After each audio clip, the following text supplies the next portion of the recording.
kanama akkam goona. We have to write it the form of matrix. Coefficient isaanii tana fudhannaa jechuudha. Coefficient isaanii tana yeroo fudhannu maali 2 asitoo 4 and also 3 5 kanammoo dot jenneetini result isaanii kana. Result isaanii bu'aa isaanii kan akka barreessinaa jechuudha. Asinoo 8 jenneetini bifa kanaan barreessina. Amma formula elementary waannoon kana elementary roowii kana akkamii isaan kana balaa balleessii dandeenya. Diagonal matrix waannoon kana diagonal or the three angle waannoon kana above 3 above diagonal or below diagonal kayyoo kana 0 ofitti qabnaa jechuudha. Jalqaba akkamii 0 finnaa isaan fakkeenyaaf amma row 2 jennaan fakkeenyaaf row 2 equal to 2 times row 1 minus row 2 dhiyenneen maal nu qonna jechuudha. Formulaan kana 0 godhuu ni danda'a because 2 times row 1 jechuun amma fakkeenyaaf jalqaba kanaan gaafa row 2 times 2 is 4 kanarraa gaafa row 2 4 gaafa irraa hirrifne maal dhufti 0 dhufaa resultiin keenya saniifoo bifa sanii dalaguu dandeenya jechuudha. Yeroo akkas goonee dalagnu akkana dhufa. Fakkeenyaaf amma let me plug in that value 2 times row 1 jennee 2 dha qabna row 1 irraa asii jechuudha. Akkuma agartan 2 times 2 is 4 minus row 2 is 4 at the x level irratti jechuudha. X irratti 4 bitiin keenya meeqa dhufa 2 times 2 is 4 minus 4 is 0 dha jechuudha. Okay, akkasuma baay'een asillee row 3 row in the y level irratti ammas y level irratti isin baay'isnaanii jechuudha. 2 times under the y asirratti y kana irratti jechuudha. 3 times 2 minus akkasuma y irratti row 2 nama maaltu jira 5 jira jechuudha. Meeqa dhufa 3 times 2 is 6 minus 5 is 1 dhufa jechuudha.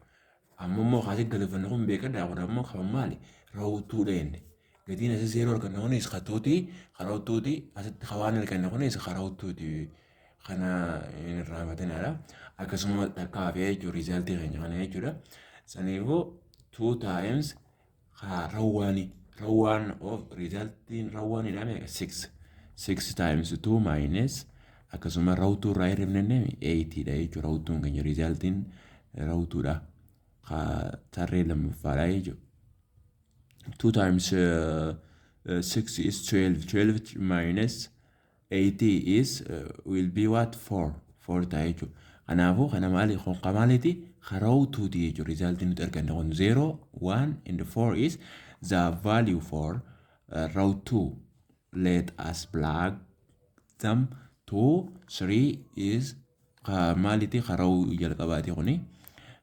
Okay, and also for 0 then kun asitti jalqaba irratti jechuudha. Kun 0 arganne 0 akkasuma asitti 1 arganne akkuma agartan asitti 1 dha. Asitti maal arganne dootii jenne 4 kana jechuudha. Kana booda dalaguu ni dandeenya jechuudha. Kana booda akkamitti dalaguu dandeenya gatii simultaneation equation kana elimination row the gaseous rule fi akkasuma CRAMER'S RULE kayyoo kanaan dalaguu dandeenya jechuudha.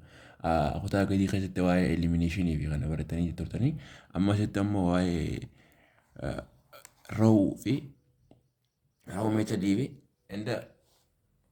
elementary row method fi gaseous rule kayyoo kanaa fi akkasuma CRAMER'S RULE kayyoo yeroo itti aanu kan wajjin ilaallu ta'a. Amma kana immoo itti galchine gatii isaaniiti akka duraan jiranitti deebisnaa jechuudha.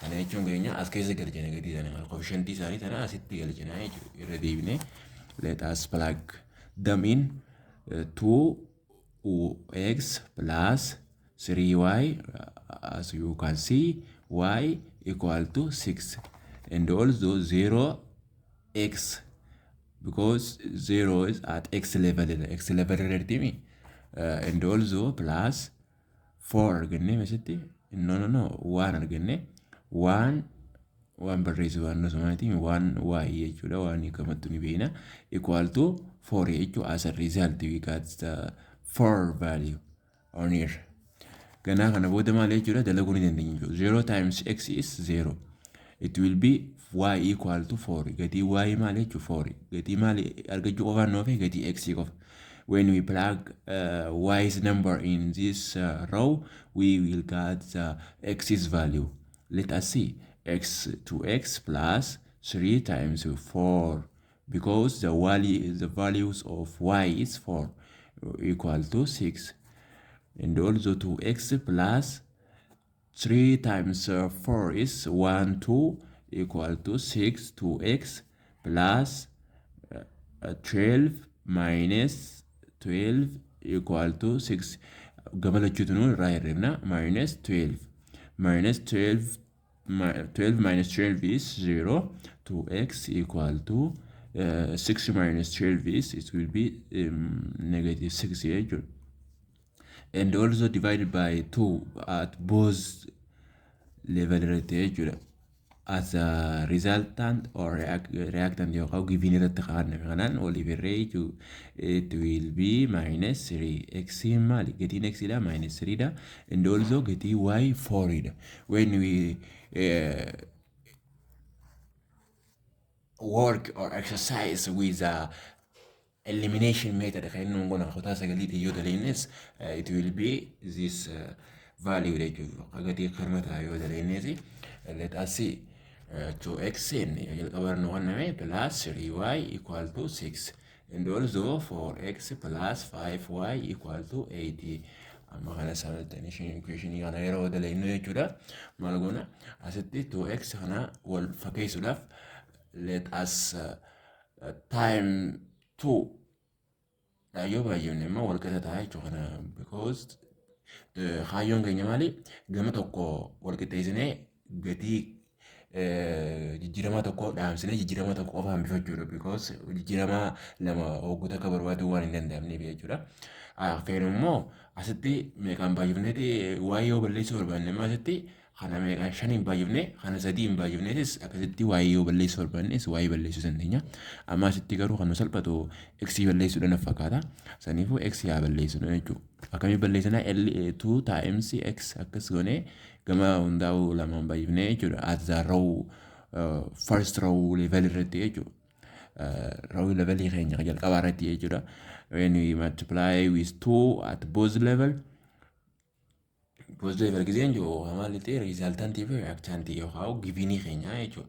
2 times 2 is 4x and also plus 2 times 3 is 6y equal to 12 ammoo kana kanuma gabbuufna 4x plus 5y equal to 8 kana ammoo gaafa walirraa hirrifnu fakkeenyaaf amma kana gaafa kanarraa hirrifnu meeqa arganna it will be 0 kana gisee kanarraa hirrifnu jechuudha. Lammaffaa kanarraa gisee kana hirrifnu jechuudha. Feetan immoo maayinus yoo baay'iftanis kana immoo maayinus 2 yoo baay'iftee akkasii wal gadi taatanii ni dandeessan amma walumarraa hirrifna jee maayinus ittiin goone feetan maayinus hin baay'iftanii walitti dandeessanii feetan immoo gatii wal fakkeessanii walirraa hirrisuu dandeessan kun filannoo keessanii jechuudha. Amma asitti will be maal ta'a kanoo asitti plus y ta'a because 6 minus 5 is 1 kanoo 12 minus 8 will be 4 gatii y dha maali 4 amma gatii y argannee gatii y arganne kana asuma keessa buusnee jechuudha. Keessa galchinee feetu asii galchinee jalqaba kana galchinee we can get x's value x's value argachuu ni dandeenya.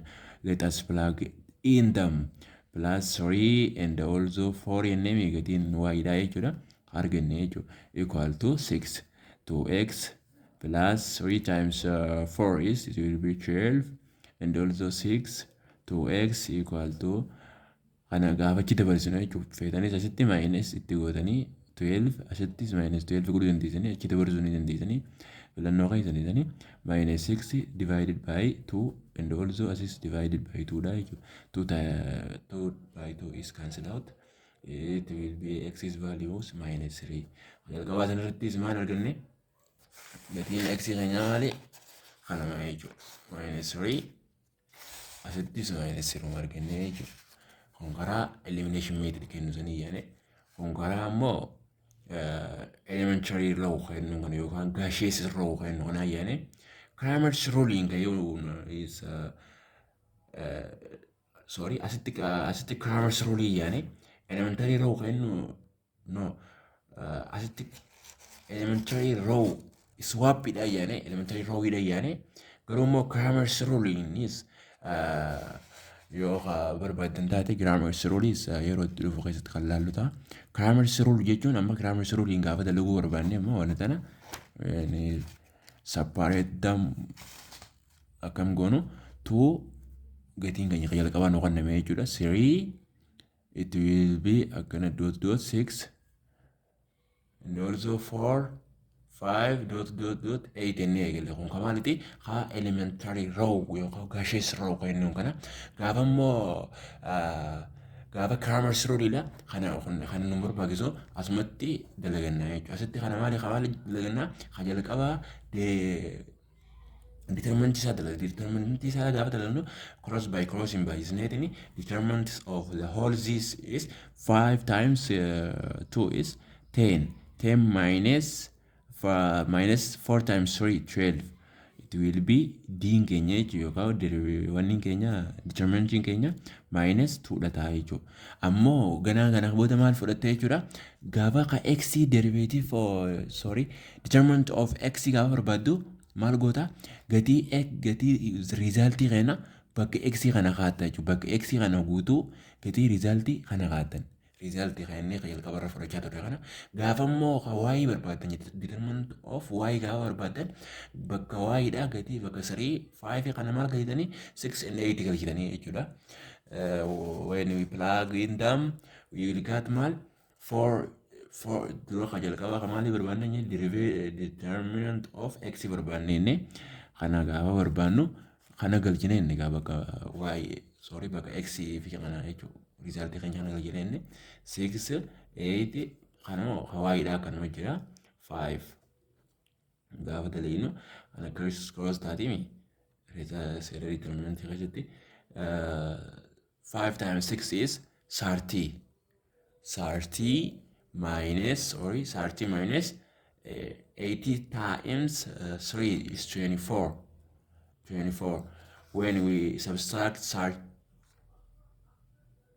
24 from 30 we will get 6 here can make kun kamaliti the determinant of x determinant of y gaafa barbaannu mo determinant of y gaafa barbaannu maal jechuudha hawaayitis akkasumatti kana buuftan jenne gatii resultii isaa kana buuftanii determinant of y equal to ettaniini sanboota gatii asii kana galchitanii 2 4 6 8 gootanii sanboota cross by crossing 8 times 2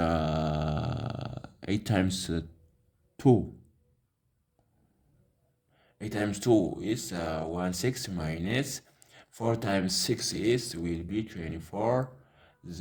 We will get what? When we subtract this number, we will get minus. Minus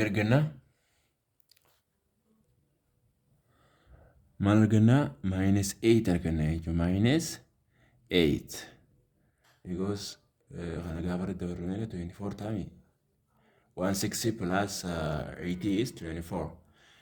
Gatii maali ka determinant of y meeqa arganne minus 8 arganne kana ammoo gana argachuudha y argachuudha maal goona y equal to ennaan gana determinant of y over determinant of whole isaanii jechuudha. Jalqabaa whole isaanii meeqa arganne 2 arganne gaafa ammoo hirruu meeqa ta'a jechuudha. Asitti determinant minus 2 arganne minus 2 asitti minus 8 arganne minus 8 over 2 meeqa ta'a negative by negative is cancelled out. 80 divided by 2 is it will be 4.